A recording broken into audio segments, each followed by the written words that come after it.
Good morning. Hope you're all having an amazing day. Today, it's a cost of living video for the month of November. And for those of you new, my name is Griff. My wife and I retired early and we found a home here in Bangkok, Thailand.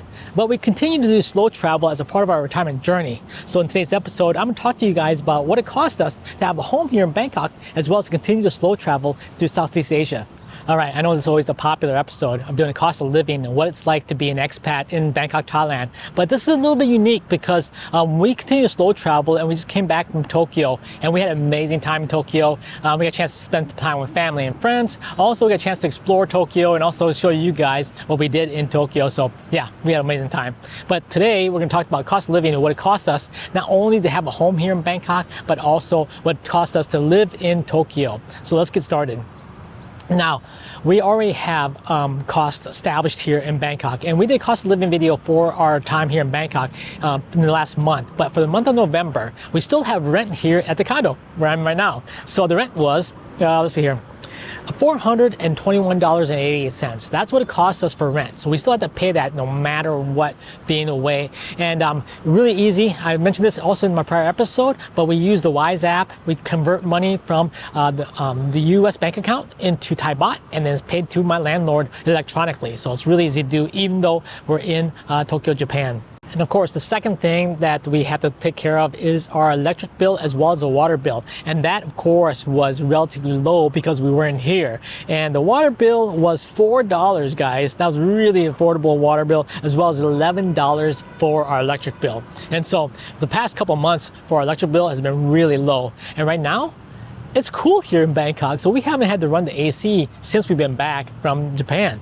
And of course, we had the internet, and the internet cost us $16.38 for having a month of internet service. Even though we're not here, we still get charged for that service.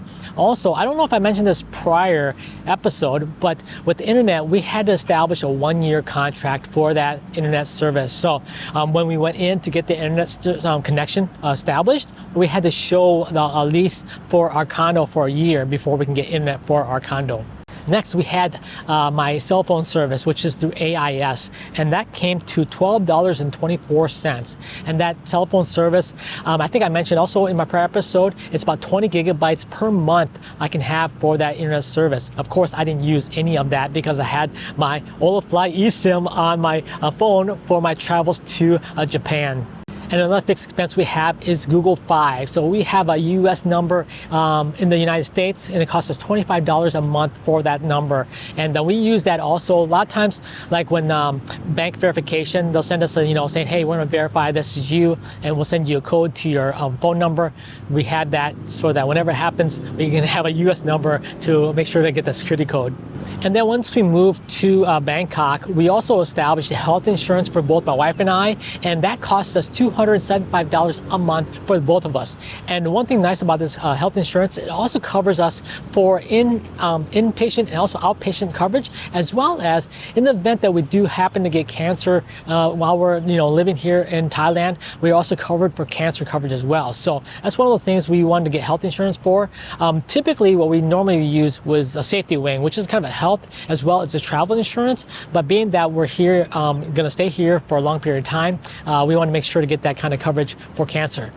But one thing we didn't establish was what would happen if we were to travel abroad. How does that health insurance cover us? And I really don't know the answer to that question, but guess what? I'm actually going to be doing an interview with my health insurance provider and to give us more clarity of what the coverage is, as well as to kind of give you guys an understanding of how to get health insurance here in Bangkok, Thailand. So make sure to stay tuned for that episode. Now we're going to get to the nitty-gritty of how much it cost us to spend time in Tokyo, Japan. And the first expense is going to be hotel, and that cost us $120. Now you may be thinking, wow, Griff, that is really cheap for a hotel. And that is really cheap. Actually, we found a place for $60 a night for a hotel room. But that's just a hotel room, guys, just with a bathroom, really small place. And it's also outside the central area of Tokyo. So it's an area that's gonna be relatively more cheaper than as you get closer to this heart of Tokyo. Now, also, being that we stayed there a month, we also spent time with family and friends. So we didn't have to pay for a hotel expense for the entire time we were there. But if we were to not spend time with family and friends, we would have to spend $1,800 for accommodations in Tokyo if we were to not stay with family and friends. So if you would add $1,800 to the monthly budget, that would have been considerably higher for our expenditures traveling to Tokyo, as well as having a home here in Bangkok. And the next expense we had was the grocery bill, and that came to $258. Now that comes to a little bit more because we went out and bought the groceries for our family, and we cooked some American food. They love it when I come by and can make the American food to try, because they don't typically have American food here in Japan, right? Or in Japan. So I love to cook. And it's one of the things that we love to do and to spend time with family, is to be able to cook for them and kind of introduce them to American cuisine, as well as to spend quality time. So that's what I did. So grocery bill a little bit higher for the month of November. But the next expense was a lot higher, and that was dining out. And that came to $475. And you guys might be thinking, wow, Griff, you guys ate out a lot, or you spent a lot where you went to eat. And that is true to a point. But also, if you guys are not aware, I do have a second channel. It's called Griff's Food and Travel Channel.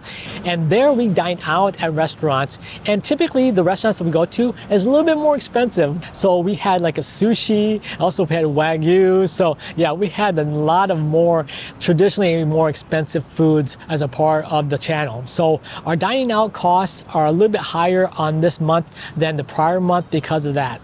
But also, I think in the previous episode, I did a cost of living episode, and I never showed you guys entertainment as a part of our expenses. And that's because my wife and I use food and travel as a part of our entertainment. So whenever you see us having the monthly cost of living videos, you won't see typically much entertainment. We don't like to go to rooftop bars. We don't like to go out to, fine dining restaurants. I mean, we've done all that. Now we're in retirement. We're more selective on what we do for entertainment, and we just enjoy the simple things in life, right?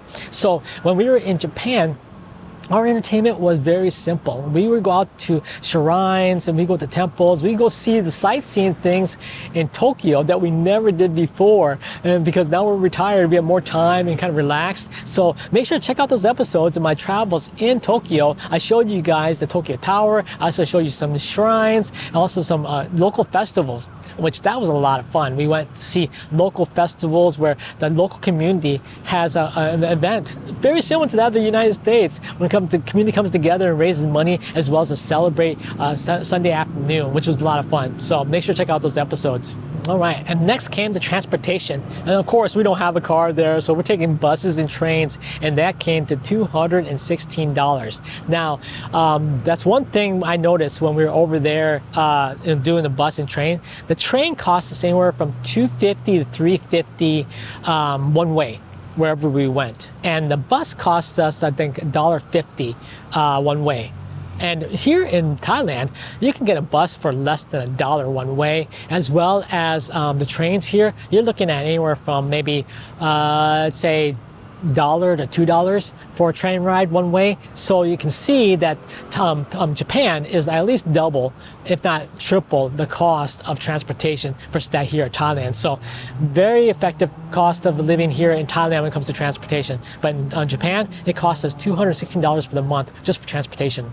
And then next we have our miscellaneous expenses, and that came to $131. And that's because we arrived in Japan when it was November, and so the temperature dropped. So when we're here in Thailand, I typically wear like a t-shirt and shorts and flip-flops, but I needed to buy new jeans as well. My wife bought me a sweater, and so we had to buy some more, I guess, warmer clothing than we typically would have here in Thailand. So the miscellaneous expenses again went up just a little bit because of that. Also, we had to, of course, buy toiletries and whatnot. But that was one of those expenses that we typically don't have as we travel. But in Japan, it gets cold, so we had to buy something warmer.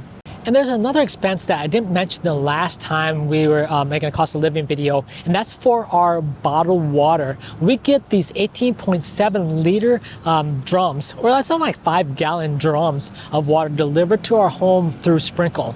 And they deliver that every week. We get like a rotation. And one thing nice about Sprinkle water is we can also cancel our delivery. So we have it set up where we buy 24 bottles of water in advance, and they come to $2.24 per bottle, the 5-gallon drum bottle of water. And so whenever we need it, we can go ahead and put an order in, and once a week that order comes in and they pick up our old. When we're away in Japan, basically they send a reminder every week the day before they arrive, and I can say cancel the delivery, and they will not deliver a bottle of water. So that's really efficient when it comes to us slow traveling, and it's really nice to know that we can also hold off on the delivery of bottled water, but at the same time when we get back, we go ahead and just put it in the order, and guess what? We get more water delivered to our condo, which is real nice. And then of course, we also have maintain our subscription-based services. We have Surfshark VPN for our computer, and that comes to $2.24 a month. Also, we have a virus protection through McAfee, and that costs us $4.16 a month on that. And then finally, we have the Microsoft 360, and that costs us $10.83. Now, those are all yearly subscriptions, but I broke it up to monthly so it kind of give you guys an idea of what it costs us to live here every month. So the grand total for our time in Tokyo as well as the time here in Bangkok came to $1,984.97. So there you go, guys, under $2,000 to not only spend time in Japan as well as here in Bangkok, Thailand, but of course, the accommodations were a big factor in that. Like I mentioned earlier, if we did it $1,800 for our cost of living for accommodations in Japan, this price would be up to almost over $3,000, almost $4,000 for the month. So definitely saved a lot by staying with family and friends. But also the prior month, let me go ahead and pull up the prior month. We also spent money on tickets to Japan, round trip tickets to Japan, as well as some other things that we spent on moving into our new condo. So that expense came to, the total came for last month was $2,339.93. So that was for last month. So definitely higher last month than this month, but that's also because we had over $640 of airfare that we paid last month for November's trip. So that's why the price is different. But at the same time, I want to go ahead and make sure to tell you guys what we pay every month, kind of give you an idea of what it's like to be a slow traveler as well as to have a home here in Bangkok.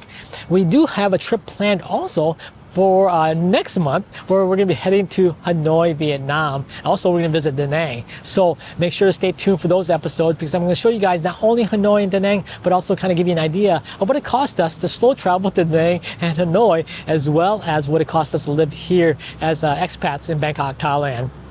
But yeah, I just want to kind of run through the cost of living for the month of November, and I'll give you guys the cost of living for the month of December as well. Kind of give you an idea of what it costs us. But as you're seeing, it's anywhere between, I think, $2,000 to $2,500 on the high end for us to live here as a married couple in Bangkok, Thailand as expats. So I'll tell you what, if you guys are interested in this kind of life where you retire abroad, make sure to follow this channel, because I have more episodes coming up talking to you guys about what it takes to live abroad here in Bangkok, as well as how to retire early.